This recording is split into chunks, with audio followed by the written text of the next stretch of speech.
The text arrived at 6:47 p.m., 3 minutes before I was supposed to sit down for what I thought would be a peaceful dinner with my daughter. Call me now. My lawyer's words glowed on my phone screen like a warning flare. When I heard what she had to say, my hands went numb around the device. 23 years of sacrifice, of putting my daughter's needs before my own, of every dollar I'd scraped together going toward her future, all of it had been orchestrated lies. But as I hung up and walked toward that dining room, something cold and calculating settled in my chest. They had no idea what was coming. Before we continue, please subscribe to stay updated on our latest stories. The dining room looked exactly as it always did when Elena visited. My mother's china carefully arranged, fresh flowers from the garden she used to play in as a child, the roast I'd spent all afternoon preparing cooling on the carved wooden table I'd inherited from my father. Everything perfect, everything welcoming, just as I'd done every Sunday for the past 5 years since her divorce. I smoothed the tablecloth with trembling fingers, my lawyer's voice still echoing in my ears. She's been planning this for months, Jennifer had said. The power of attorney documents, the property transfers, everything has your daughter's signature authorizing it. She's been working with someone else, someone who knows exactly how to manipulate the system. Elena's laughter drifted from the living room where she was supposedly catching up with her husband, David. I'd grown to appreciate David over the years. Steady, hardworking, nothing like the wastrel she'd married the first time. But now I wondered what conversations had been happening in my absence, what plans had been whispered over the very meals I'd lovingly prepared. My phone buzzed again. Another text from Jennifer. The bank statements show withdrawals dating back 8 months. They've been systematic. 8 months. I pressed my palm against the mahogany sideboard, feeling the familiar grain beneath my fingers. 8 months ago was when Alina had insisted I needed help managing my finances, when she'd convinced me that at 72, I shouldn't be handling everything alone. You're not getting any younger, Dad, she'd said with that concerned smile I'd trusted implicitly. Let me take some of the burden off your shoulders. The burden, my life's work, the investments I'd carefully tended, the rental properties I'd acquired one by one through decades of careful saving, all of it had become a burden in her eyes. Or perhaps, I was beginning to realize, an opportunity. Dad? Elena appeared in the doorway, her auburn hair catching the warm light from the chandelier. She looked so much like her mother had at that age, and for a moment, I felt that familiar surge of paternal pride. Then I remembered Jennifer's words. They've already moved $40,000 from your savings account. Coming, sweetheart, I managed, my voice steady despite the storm building inside me. Just making sure everything's ready. She smiled. That same bright smile she'd given me when she was 7 and had broken my favorite watch, when she was 16 and had crashed my car, when she was 25 and had needed money for her first house down payment. Always so confident that forgiveness would come, that love would cover the damage. As I followed her toward the living room, I caught my reflection in the hallway mirror. The man looking back at me had the same graying hair, the same tired eyes, but something fundamental had shifted. The phone call had cracked something open, and what was emerging felt entirely different from the accommodating father who'd walked into this house an hour ago. The living room felt smaller than usual, the air thick with an undercurrent I'd never noticed before. David sat in my favorite armchair, the leather recliner I'd bought myself for my 60th birthday, scrolling through his phone with the casual entitlement of someone who'd grown comfortable in another man's space. He glanced up as we entered, offering that practiced smile that had once seemed genuine. "Ray, great to see you," he said, rising just enough to be polite but not enough to actually vacate my chair. The gesture struck me differently now, like watching a performance I'd been unconsciously funding for years. David. I settled onto the couch, the same spot I'd occupied every Sunday while they claimed the prime seating. From here, I had a clear view of both their faces, could study the micro-expressions I'd been too trusting to analyze before. How's the new job going? Something flickered across Elena's features, so brief I might have imagined it if I hadn't been looking for it. Oh, you know Dad, same old corporate grind, but David's been handling some side consulting work. Haven't you, honey? David's fingers tightened almost imperceptibly around his phone. Just some financial planning for friends, nothing major. Financial planning. I felt that cold calculation from the hallway settle deeper into my chest, like ice forming in still water. That's interesting. I didn't know you had experience in that area. Well, I've picked up a few things over the years, he said with a modest shrug that felt rehearsed, especially dealing with older clients who need help organizing their affairs. Older clients. The phrase hung in the air like smoke from a gun I was just beginning to see. I let the silence stretch, watching as David's casual confidence began to show hairline cracks. Elena filled the void with nervous chatter about her work, but I barely heard her words. Instead, I was remembering the documents Jennifer had described. Power of attorney forms with David's business address listed as the contact, bank account changes that had required notarized signatures I couldn't remember giving. You know, I said, cutting through Elena's monologue about office politics, I had the strangest conversation with my lawyer today. The temperature in the room seemed to drop 10 degrees. Elena's laugh came a beat too late. Oh, nothing serious, I hope. She mentioned some unusual activity on my accounts, transfers I don't recall authorizing. I kept my voice conversational, almost curious, as if discussing the weather. But I was watching David now, noting how his thumb had stopped scrolling, how his shoulders had gone rigid. Apparently, there's been quite a bit of movement over the past 8 months. Dad, you know how these banks are, Elena said quickly. They're always sending those notifications about routine transfers and account maintenance. Remember how confused you were about that investment rollover? Confused. The word landed like a slap, but I absorbed it without flinching. How many times had they used that word to describe me lately? How many instances of my supposed confusion had they cited to justify taking control? The thing is, I continued, my voice still maddeningly calm, Jennifer seemed to think these weren't routine at all. She seemed to think someone had been quite systematic about it, professional even. David finally spoke, and his voice carried a tremor that satisfied something cold and patient inside me. Richard, maybe we should sit down and go through everything together. Sometimes these financial firms make errors. Oh, we will. The promise in my voice was soft as silk and sharp as winter. We absolutely will sit down and go through everything. Jennifer is preparing a complete audit trail. Every transaction, every signature, every document filed. I smiled, the expression feeling foreign on my face, but strangely comfortable. She mentioned something about forensic accounting. Fascinating process, apparently. The color had drained from Elena's face. Dad, I think you might be overreacting. Am I? I leaned back against the couch cushions, and I finally at ease in my own home for the first time in months. Because Jennifer also mentioned that attempted financial exploitation of elderly family members carries serious criminal penalties in this state.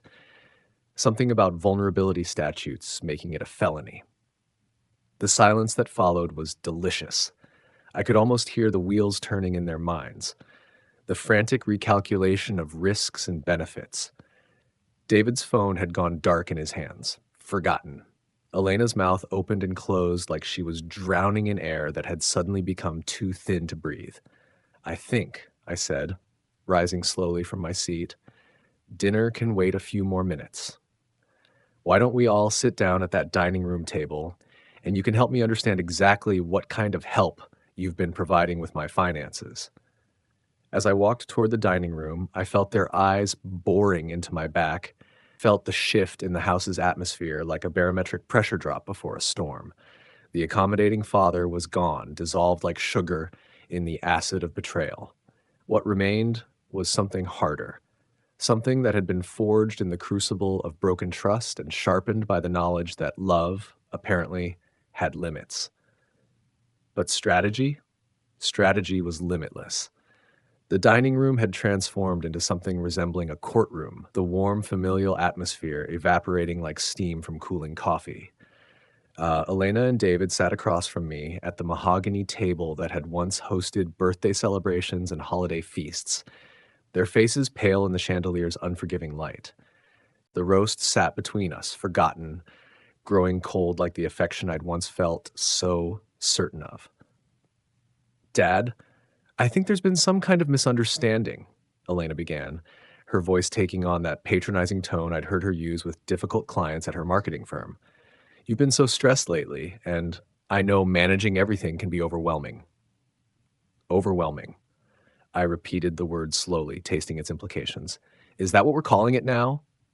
David leaned forward, assuming the role of reasonable mediator.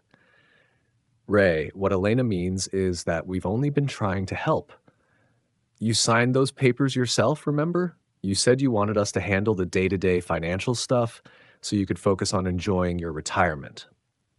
The memory they referenced was real, but filtered through their retelling, it became something distorted, convenient.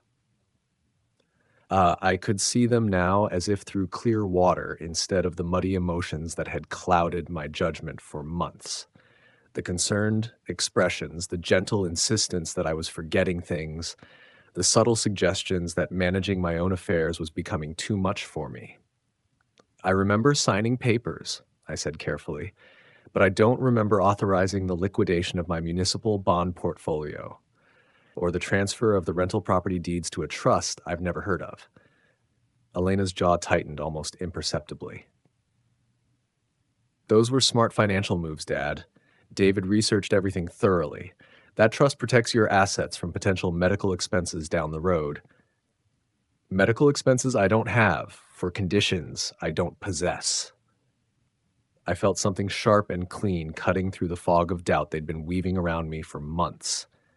And the $40,000 that's gone missing from my checking account, was that protecting me too? Missing is a strong word, David interjected, his consultant's polish beginning to crack. Those funds were moved to a higher yield savings account. I can show you the paperwork. I'm sure you can, just like you can show me the power of attorney documents that somehow give you authority over accounts you're not even listed on. I reached into my jacket pocket and withdrew my phone, placing it deliberately on the table between us. Jennifer is very thorough.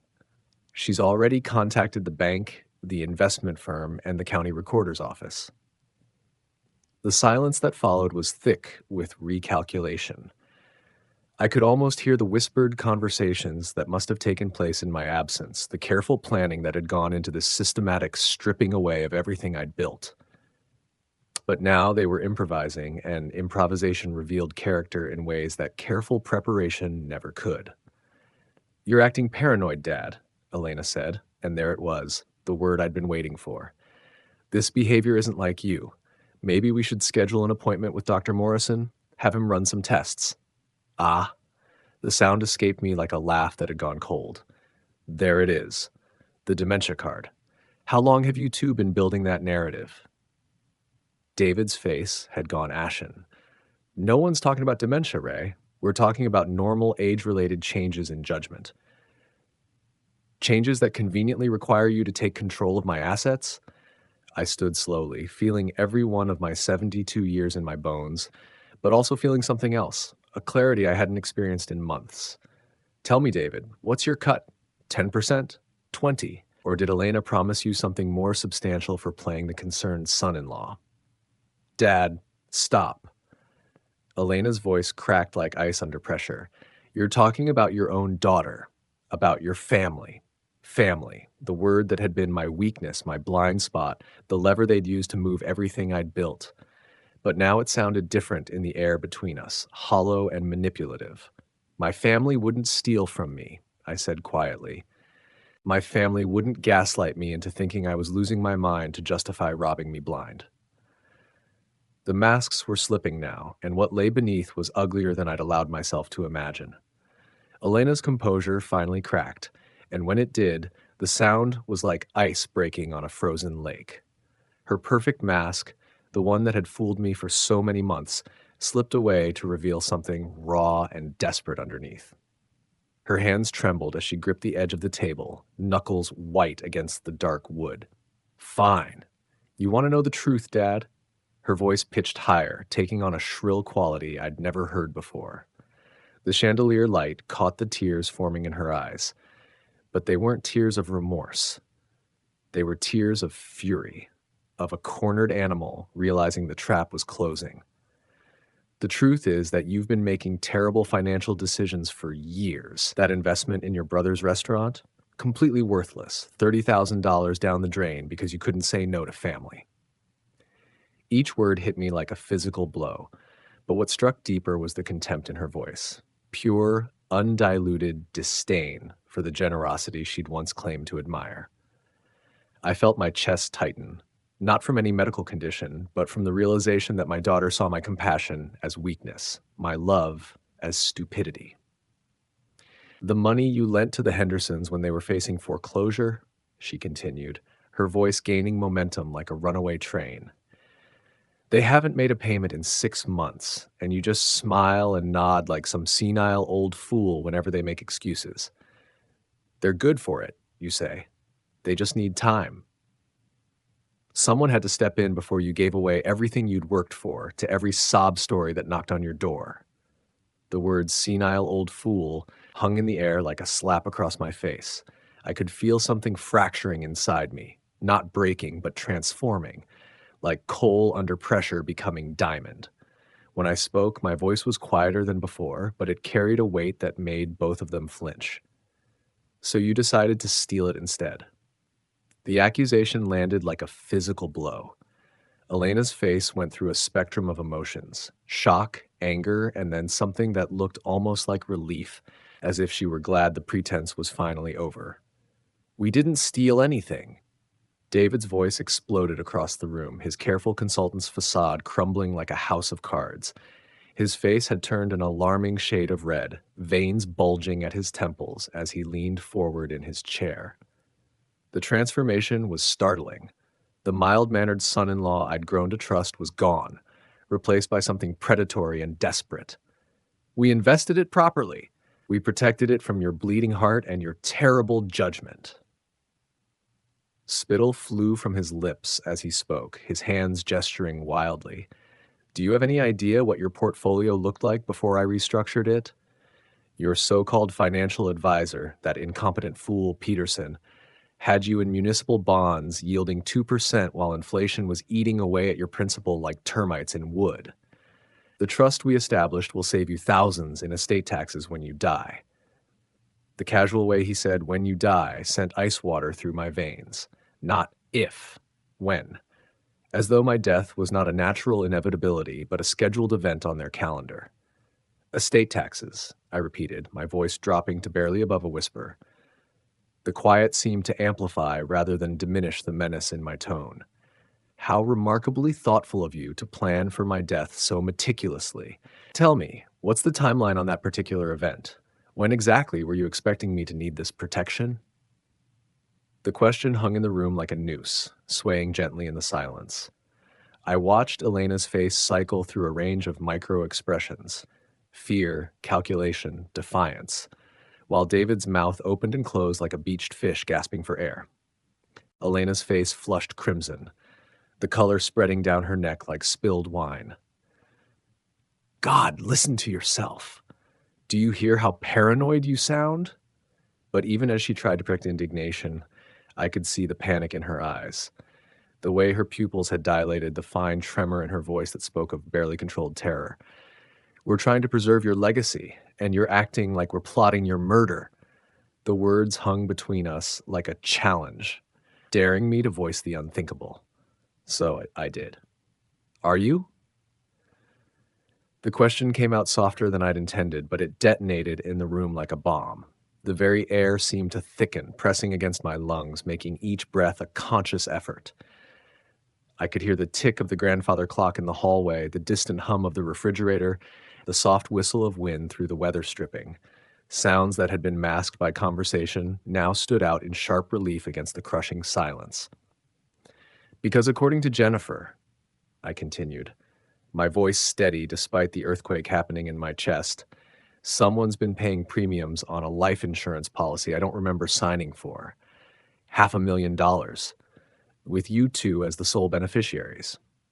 David's transformation was instantaneous and complete. The blood drained from his face so quickly I thought he might collapse, leaving his skin the color of old parchment. His carefully styled hair seemed to deflate, and his shoulders sagged as though an invisible weight had settled on them. His hands began to shake. Not a subtle tremor, but a full, visible quaking that he couldn't hide no matter how he tried to still them against the table. Elena's reaction was even more telling. Her mouth fell open in a perfect O of shock, and she made a sound, not quite a gasp, not quite a cry, that seemed to come from somewhere deep and primal. For a moment, she looked exactly like she had at 7 years old and I'd caught her with chocolate smeared across her face, standing next to the empty candy dish, the same wide-eyed expression of someone caught in an undeniable lie. The truth was a living thing in the room now, filling every corner, making the air thick and hard to breathe. I could smell it, the acrid scent of fear sweat, the metallic tang of adrenaline, the sour odor of guilt finally exposed to daylight. That was just financial planning, David stammered, his voice cracking like an adolescent boy's. His carefully maintained professional demeanor had evaporated completely, leaving behind something small and desperate. Insurance is part of any comprehensive estate strategy. I was protecting Elena's future, making sure she'd be taken care of if something happened to you. If something happened to me, I repeated, savoring each syllable like fine wine. The phrase tasted different now, loaded with implications that chilled my blood. How remarkably considerate. And the increased dosage on my blood pressure medication that you suggested I discuss with Dr. Morrison? Was that part of the comprehensive strategy too? The color that had drained from David's face rushed back all at once, turning him brick red from his collar to his hairline.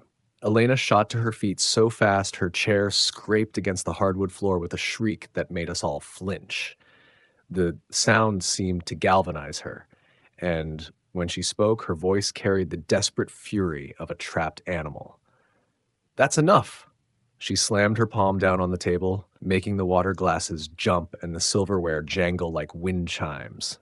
"I won't sit here and listen to you accuse us of whatever sick, twisted thing you're implying." Her chest heaved with each breath, and I could see the pulse hammering in her throat. "You're not well, Dad. This paranoid thinking, these horrible accusations, it's exactly what Dr. Morrison warned us might happen as you got older." "Dr. Morrison warned you?" I felt pieces of a puzzle clicking into place with audible precision. "When exactly did you have this conversation with my doctor? Because I don't recall giving anyone permission to discuss my medical information." David's attempt at damage control came too late. Elena just meant in general terms, hypothetically. "No," Elena said, her voice taking on a desperate edge. "I meant specifically. I called his office 3 weeks ago because I was worried about you, about the forgetfulness, the confusion, the way you've been repeating yourself. Dr. Morrison said these could be early signs of cognitive decline and that we should be prepared to make difficult decisions about your care." The betrayal hit me like a physical blow, but I absorbed it without flinching. My own daughter, discussing my mental competency behind my back, laying the groundwork for a narrative that would justify everything they'd already done and everything they planned to do. "Prepared to make difficult decisions," I said, my voice deadly calm, like having me declared incompetent, like taking guardianship, like making me a prisoner in my own life while you liquidate everything I've built. "It's not like that," Elena started, but I held up a hand to stop her. "No more lies." The words came out with a finality that seemed to suck the air from the room. "I know about the nursing home consultations. Jennifer found the applications in David's business records. Willowbrook Gardens, wasn't it? The one with the memory care unit?" Elena collapsed back into her chair as if her strings had been cut. David stared at his hands, the fight gone out of him like air from a punctured tire. The silence stretched between us, filled with the weight of 23 years of love twisted into something unrecognizable. But I wasn't finished. This was just the beginning of what they'd set in motion, and I intended to see it through to its conclusion. After all, they'd taught me that family loyalty was just another asset to be managed, and I'd learned the lesson well. The silence that followed my revelation about Willowbrook Gardens stretched like a taut wire, ready to snap. I could see Elena and David exchanging glances. Quick, desperate communications that spoke of plans unraveling and alliances fracturing. The comfortable conspiracy they'd maintained for months was cracking under the weight of exposure. David was the first to break, his composure disintegrating like wet paper. "Elena, you said he didn't know about any of that," he hissed, his voice barely above a whisper, but loud enough for me to hear every accusatory syllable. "You said the applications were just preliminary research, that we'd never have to." "Shut up," Elena snapped, her mask of concerned daughter slipping completely away to reveal something cold and calculating underneath. "Just shut up, David. You're making everything worse." The crack in their united front was exactly what I'd been waiting for. I leaned back in my chair, feeling a satisfaction I hadn't experienced in months. The satisfaction of watching a carefully constructed lie collapse under its own weight. "Preliminary research," I repeated, savoring the words. "How thorough of you. Tell me, David, what exactly did you think would happen to me once I was safely tucked away in memory care? How long were you planning to keep me there?" David's face cycled through a spectrum of emotions: panic, guilt, and something that looked almost like relief at finally being able to speak honestly. "It wasn't supposed to be permanent," he said, the words tumbling out in a rush. "Elena said we just needed time to reorganize your finances properly, to protect your assets from potential lawsuits or medical expenses. She said you'd understand eventually. I said we'd cross that bridge when we came to it." Elena's voice rose to a near shriek, and I saw something I'd never witnessed before: genuine fear. Not the calculated concern she'd performed for months, but raw, primal terror of consequences she'd never allowed herself to consider. The transformation was fascinating to watch. The daughter, who'd spent months treating me like a confused child, was now turning on her own husband with the fury of someone whose carefully laid plans were crumbling. I could see the precise moment when self-preservation overtook loyalty, when the conspiracy of two became every person for themselves. "You came to me with this idea," David shot back, his voice gaining strength as his own desperation mounted. "You're the one who said your father was becoming a burden, that he was making foolish financial decisions that would eat up your inheritance. You're the one who suggested the power of attorney, the trust, all of it." Each accusation hit Alina like a physical blow, and I watched her face go through a rapid succession of emotions: shock at his betrayal, rage at his weakness, and finally, a cold calculation that chilled my blood. "That's not how I remember it," she said, her voice dropping to a dangerous quiet. "I remember you coming to me with a very detailed plan about asset protection and estate management. I remember you showing me projections about what my father's wealth could become with proper handling. I remember you being very, very persuasive about the benefits of taking a more active role in his affairs." The room had become a battlefield, and I was watching two people who'd been united in exploiting me now turn their weapons on each other.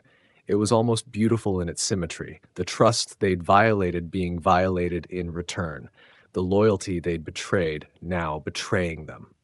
But then Elena's phone buzzed, cutting through the tension like a knife. She glanced at the screen, and I watched her face go completely white. "What is it?" David demanded. But Alina was already standing, her hands shaking as she stared at the device. "It's my mother-in-law," she whispered, and for the first time all evening she sounded like the daughter I remembered, young, frightened, and completely out of her depth. "She says there are police officers at our house. They want to speak with David about financial fraud allegations." The bottom dropped out of David's world so completely that I almost felt sorry for him. Almost. He made a sound like a wounded animal, his face crumpling as the full weight of his situation crashed down on him. Police? He gasped. Elena, you said your lawyer friend assured you that what we were doing was perfectly legal, that power of attorney gave us the authority. Jennifer isn't my lawyer friend, I said quietly, and both of them turned to stare at me as if they'd forgotten I was there. Jennifer Harrison is one of the most respected criminal defense attorneys in the state. She also happens to be married to Detective Lieutenant Harrison of the Financial Crimes Unit. The silence that followed was absolute. I could hear the grandfather clock ticking in the hallway, could hear the distant sound of traffic on the street outside, could hear the soft whistle of wind through the trees. But in the dining room, it was as if the world had stopped breathing. Elena sank back into her chair, her phone falling from nerveless fingers to clatter on the hardwood floor. David stared at me with the expression of a man who just realized he'd been playing chess with a grandmaster while thinking it was checkers. You knew, Elena whispered. You knew all along. I smiled, the first genuine smile I'd felt in months. No, sweetheart. I suspected for weeks, but I only knew for certain when Jennifer called me 3 hours ago. You see, she's been building a case against financial exploitation rings targeting elderly victims. When I brought her my concerns about some unusual account activity, she discovered something very interesting. I paused, letting the weight of revelation settle over them like a shroud. David, you've been running this same scheme on 3 other families over the past 2 years. Did you really think no one would eventually connect the dots? The revelation about David's other victims hung in the air like a death sentence. I watched my daughter's face cycle through disbelief, horror, and finally a desperate kind of calculation as she tried to find a way out of the trap that was closing around them. That's impossible, Elena whispered, but her voice lacked conviction. She turned to David with wild eyes, searching his face for some sign that I was lying, that this was just another paranoid delusion from her supposedly declining father. David, tell him that's not true. Tell him you've never. But David's silence was answer enough. His shoulders had sagged completely, and he sat staring at his hands like a man watching his own execution. When he finally spoke, his voice was barely audible. The Weatherbys lost their farmland, he said, the words falling like stones into still water. 80 acres that had been in their family for 4 generations, and Mrs. Chen, she was so confused about why her savings account was empty when her son came to visit from Seattle. Elena recoiled as if he'd slapped her. No, you told me this was different. You said my father was a special case, that we were helping him, protecting him from his own bad decisions. I told you what you wanted to hear, David said, and there was something almost like relief in his confession.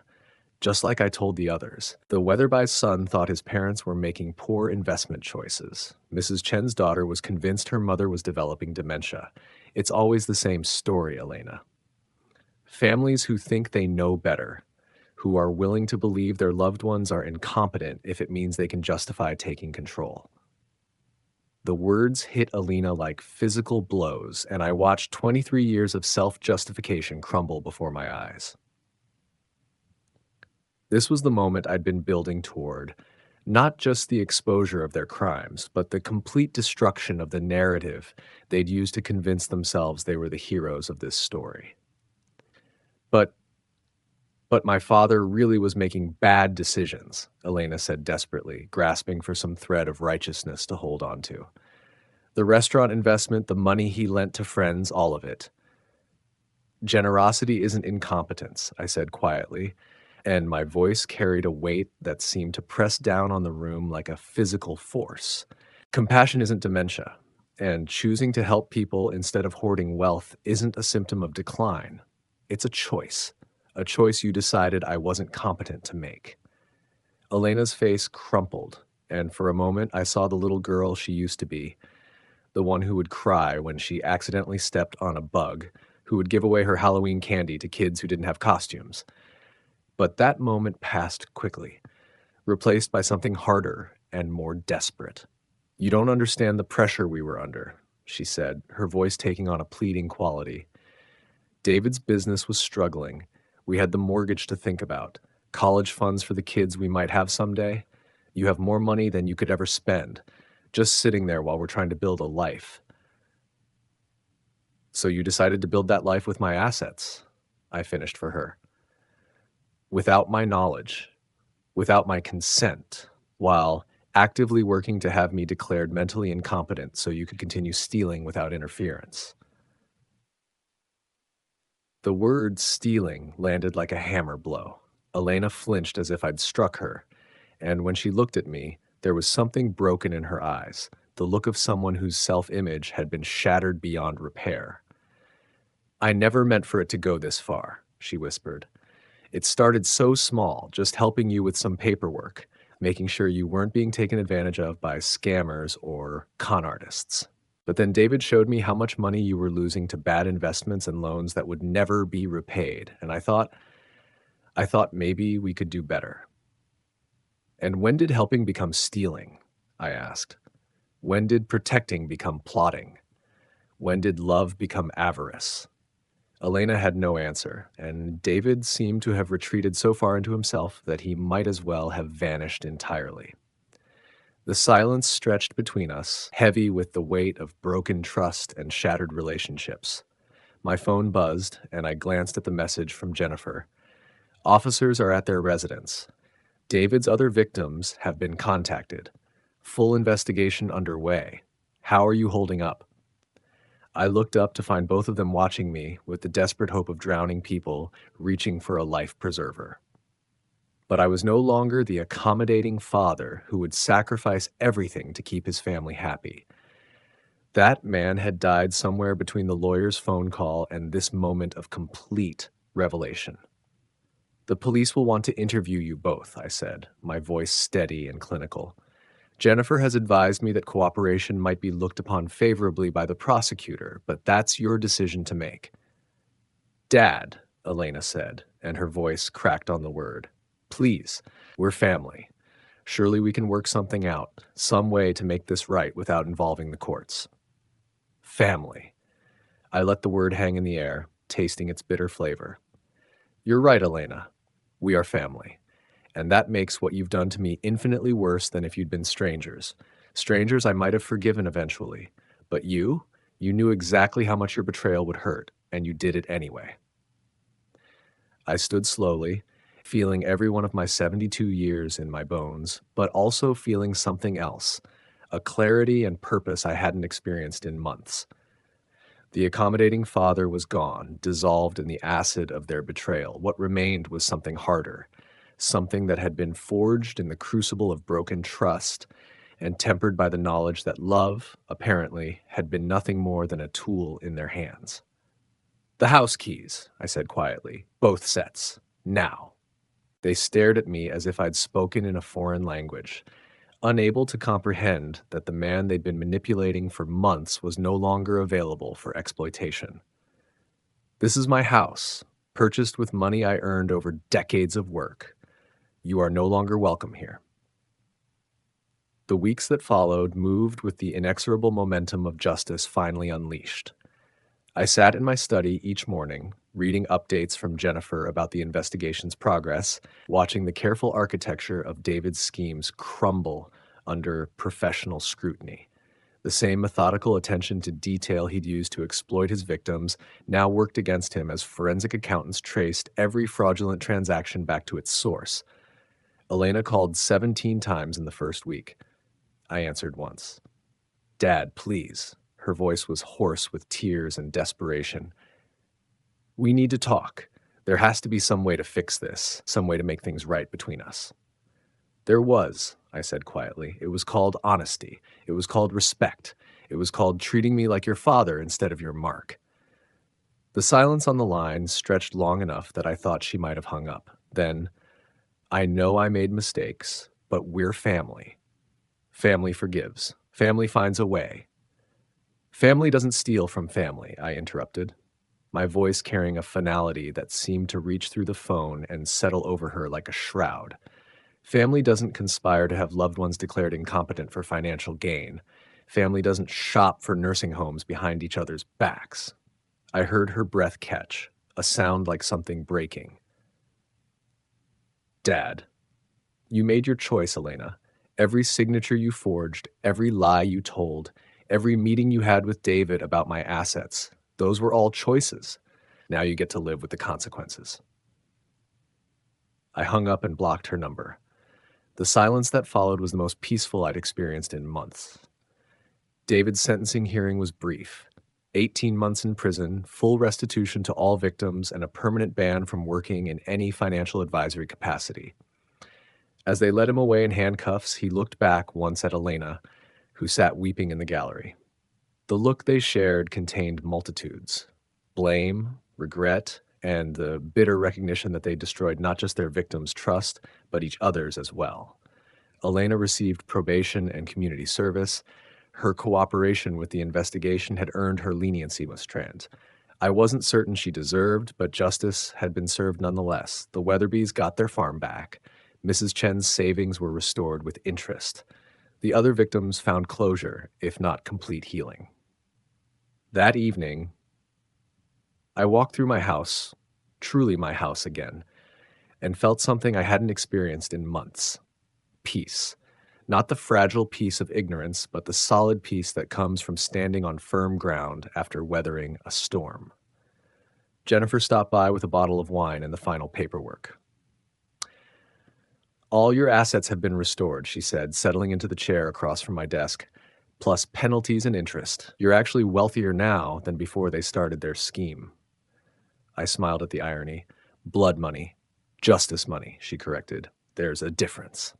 We sat in comfortable silence for a moment, two people who understood that some victories come at a price that makes celebration impossible. "Any regrets?" she asked finally. I considered the question seriously. Did I regret the destruction of my relationship with Elena? The quiet house that would never again echo with family dinners and holiday celebrations? The grandchildren I'd never meet? None, I said, and meant it completely. She taught me something valuable: that love without respect is just another form of control, that trust must be earned continuously, even from family. And sometimes the most loving thing you can do is refuse to enable someone's transformation into a person they'll eventually despise. The moral of this story isn't complicated. When people show you who they really are, believe them. When family treats you like a resource to be managed rather than a person to be loved, set boundaries that protect your dignity. And remember that the capacity for strategy lives within every person who's been pushed too far by those who mistake kindness for weakness. As I sat there in my study, surrounded by the documents that proved justice could still be served, I realized something profound. The accommodating father they'd manipulated for months hadn't been destroyed by their betrayal. He'd been revealed as an illusion. The real me, the strategist who'd built a life of careful investments and thoughtful decisions, had simply been waiting for the right moment to emerge. Elena had been right about one thing.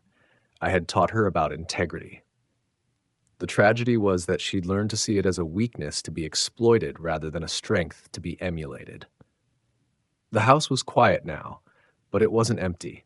It was full of self-respect, dignity, and the hard-won knowledge that some prices are too high to pay, even for family, especially for family. To hear the next story, click the box on the left. And as always, thank you for watching.